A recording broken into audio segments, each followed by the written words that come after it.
So, good day mga utol. Welcome back again. So, ngayon lang ulit nagparamdam gawa ng sobrang busy natin gawa ng peak this December. So, ayun. Sa mga nakakuha na ng 13 month at wala pang naiisipang paggastusan, try nyo na mag-invest ng motorcycle. Kasi, pag in-invest nyo yan sa mga jowa nyo, lalo pag bago pa lang kayo, 3 months, 6 months, mag-iwalay rin kayo niyan.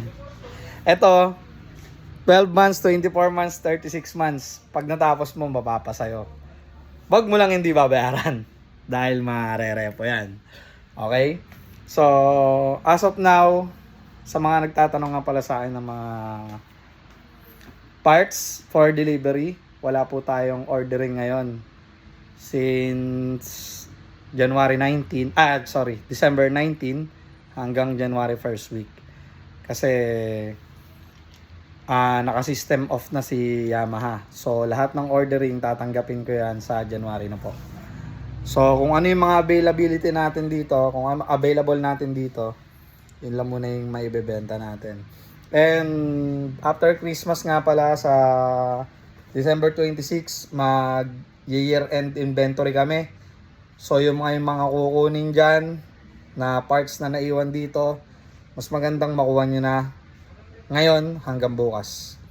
So today is December 23, 2025, 4:25 PM. So mag-out na kami. So yun lang muna, nire-remind ko na kayo baka pumunta kayo ng 26, sigurado mga 2 to 3 days yan pag nag-inventory kami. So, wala mo nang makakabili ng parts, oil, lahat ng pwedeng mabili sa parts tsaka sa Yamalog products. So, ngayon pa lang, sinasabi ko na para aware kayo. Then, December 25 and January 1, close kami. Pero, December 24 and December 31, open po kami. Sa 24 hanggang 4 PM.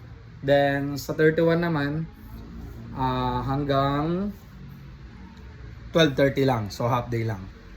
So, ayun lang muna sa ngayon, mga utol. Pag may katanungan, sabi lang.